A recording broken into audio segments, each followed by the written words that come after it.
This is an extraordinary rarity. This is a pierced vellum binding on a 16th century verse paraphrase of the Psalms.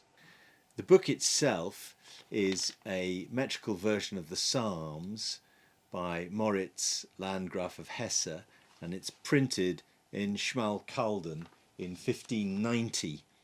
And it's bound in this extraordinary binding where the vellum covers are pierced in different shapes to reveal the silk lining underneath. On the front cover here it's green, and on the back it's red. It makes a really attractive binding.